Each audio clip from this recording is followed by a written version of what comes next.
అక్కడ దెందులూరులో అబ్బాయి చౌదరి గారు, చింతమనేని ప్రభాకర్ గారు ఓ పెళ్లికి పోయారంట. అనేక చోట్ల పోతారు, ఎక్కడ పోవట్లేదా నాయకులు? చింతమనేని ప్రభాకర్ గారు ఎలా మాట్లాడాడు, ఎటువంటి వరుష పదజాలంతో తిట్టాడు ఆ డ్రైవర్లు, అందరూ చూస్తున్నాడు. మళ్ళీ వాళ్ళ మీదే కాకుండా అబ్బాయి చౌదరి మీద SC/ST అట్రాసిటీ కేసు. అధికారం ఉంది, ఏమన్నా చేస్తాం, ఎలాగన్నా నెట్టుకొని పోతాం. పోండి, ప్రజలు చూస్తున్నారు. ప్రజాస్వామ్యంలో అంతిమంగా ప్రజలు అన్నీ గమనిస్తున్నారు. మీకే తెలిసింది కదా, వచ్చే 4 ఏళ్ల తర్వాత జరిగే సార్వత్రిక ఎన్నికల్లో ఈ చేస్తున్న పరిస్థితులన్నిటికీ ఎటువంటి తీర్పు ఇస్తారో, ఆ రోజున మిమ్మల్ని ఎలా శిక్షిస్తారో. అవకాశం ఇచ్చారు, చేయండి, ఇచ్చిన మాట నిలబెట్టుకోండి.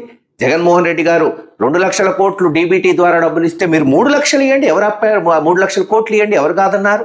ఆయన 2 లక్షల కోట్లు ఇస్తే మీరు 3 లక్షల కోట్లు ఇచ్చి ఆదుకోండి. ఆయన 30 లక్షల పట్టాలు ఇస్తే మీరు 60 లక్షల పట్టాలు ఇవ్వండి.